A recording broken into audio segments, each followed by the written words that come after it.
এই বলে সিংহ সৈন্যদের নির্দেশ দিল এবং টুকটুকি পাখিটিকে খাঁচায় বন্দি করে দিল।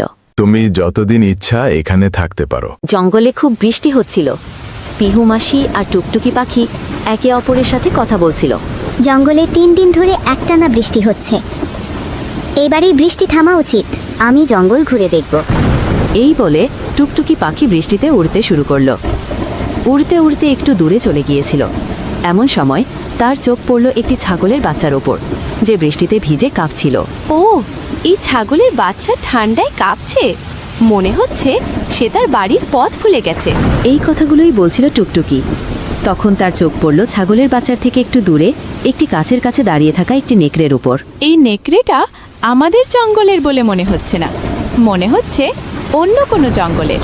টুকটুকি পাখি উড়ে গিয়ে নেকড়েটির কাছে পৌঁছে গেল। তুমি কে? আমি আমাদের জঙ্গলের সব প্রাণীকে চিনি।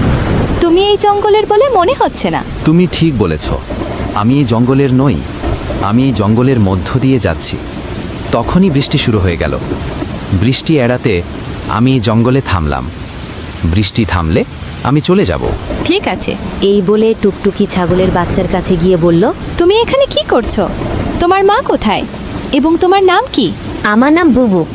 আমি বৃষ্টিতে খেলছিলাম, কিন্তু খেলতে খেলতে অনেক দূরে চলে গিয়েছিলাম এবং বাড়ির পথ ভুলে গিয়েছিলাম। এই বলে বুবু কাঁদতে শুরু করলো। আমার মা বারণ করেছিল, কিন্তু আমি তার কথা শুনিনি। চিন্তা করো না, আমি তোমাকে তোমার বাড়িতে নিয়ে যাব। তোমার মায়ের কথা শোনা উচিত ছিল। আমার সাথে এসো। টুকটুকি পাখি বুবুকে নিয়ে কিছু দূর হেঁটে গেল। তখন বুবুর মা তাকে খুঁজতে খুঁজতে সেখানে এলো। বুবু, তুমি কোথায় গিয়েছিলে? তুমি কি জানো আমি কতটা চিন্তিত ছিলাম? আমি সব সময় তোমার কথা শুনবো মা।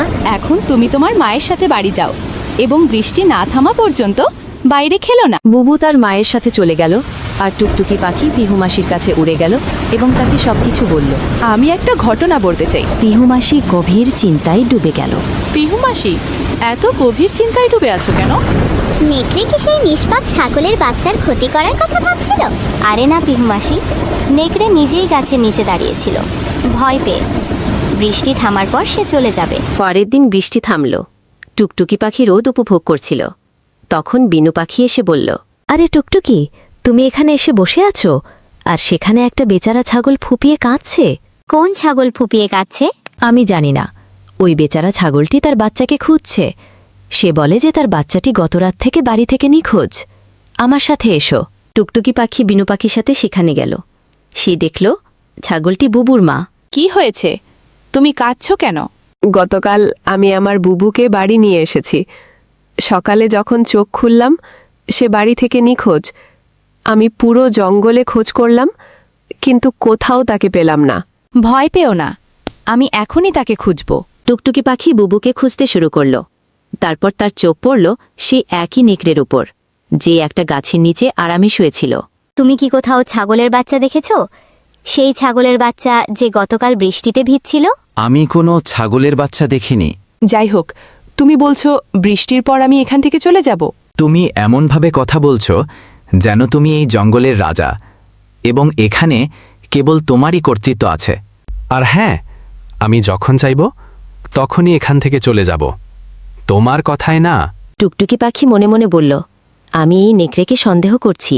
জঙ্গলের রাজা গজেন্দ্র সিংহের কাছে আমাকে এ বিষয়ে অভিযোগ করতে হবে। টুকটুকি পাখি সিংহ রাজার কাছে গিয়ে সব বলল। আমি ওই নেকড়েকে সন্দেহ করছি রাজামশাই।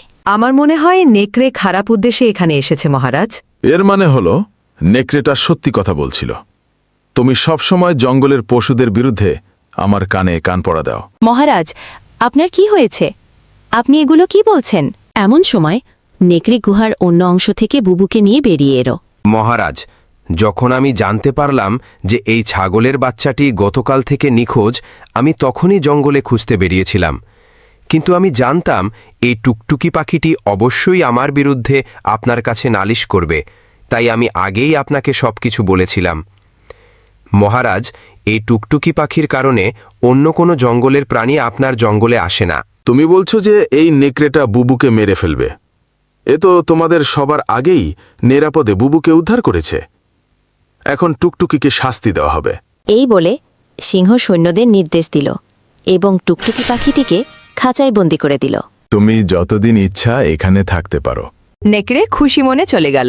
বিনু পাখি পুরো দৃশ্য দেখে পিহু মাসির কাছে গেল। কিছু একটা করো পিহু মাসি, জঙ্গলের রাজা সিংহ টুকটুকি পাখিটিকে ধরে ফেলেছে।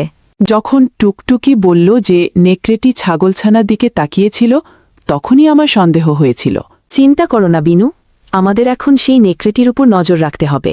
তখন থেকে পিহু মাসি আর বিনু পাখি নেকড়ের উপর নজর রাখতে শুরু করে। নেকড়ে জঙ্গলে ঘুরে বেড়াত, প্রাণীর মাংস ছিনিয়ে খেত, ভয় দেখাত। একদিন নেকড়ে বুবুকে ধরে ফেলল। সে জানত না পিহু মাসি তার উপর নজর রাখছে। বিনু, রাজাকে ডেকে আনো। রাজা কি আমার কথা শুনবে? তোমাকে যেভাবেই হোক রাজাকে আনতে হবে। বিনু পাখি সোজা রাজা গজেন্দ্র সিংহের কাছে উড়ে গেল। মহারাজ, আপনাকে এখনই আমার সাথে আসতে হবে। আমি আর পাখিদের বিশ্বাস করি না। ভেবে দেখুন মহারাজ, পরে হয়তো আপনার সিদ্ধান্তের জন্য অনুতপ্ত হতে হবে। তুমি আমাকে তোমার সাথে কোথায় নিয়ে যাবে? আপনি আমার সাথে আসুন, আর কি হয় নিজ চোখে দেখুন। সিংহ রাজা বিনুর সাথে সেই জায়গায় গেলেন। মহারাজ, ওই গাছের আড়ালে লুকিয়ে থাকুন এবং নিজের চোখে দেখুন। আজ আমার তোমার মাংস খেতে ইচ্ছে করছে। তুমি আমাকে রাজার কাছে পৌঁছিয়ে দিয়েছিলে, আর এখন আমাকেই খেতে চাচ্ছ? বোকা ছাগল ছানা, এটা আমার চালাকি ছিল। আমি তোমাকে গোপনে সরিয়ে রেখে পরে জাগিয়ে রাজার কাছে এনেছিলাম। এখন আমি তোমাকে খেয়ে ফেলব। ঠিক সেই মুহূর্তে গজেন্দ্র সিংহ গর্জন করে সেখানে আসে। তুমি চালাকির সুযোগ নিয়ে আমার উপর আস্থা রেখে আমাকে ঠকিয়েছ। আমি তোমাকে মেরে ফেলব। এই বলে সিংহ নেকড়েটিকে মেরে ফেলল। মাফ করো পিহু মাসি, আমি ভুল করেছিলাম। তাতে কিছু যায় আসে না মহারাজ, সেই নেকড়ে খুব চালাক ছিল। সিংহ রাজা টুকটুকি পাখিটিকে মুক্ত করে দিল। এবার পিহু মাসি সকলের কাছে নায়ক হয়ে উঠল। তো বন্ধুরা, গল্পটি ভালো লেগে থাকলে চ্যানেলটি সাবস্ক্রাইব করে বেল আইকনটি অন করে দিন। ধন্যবাদ।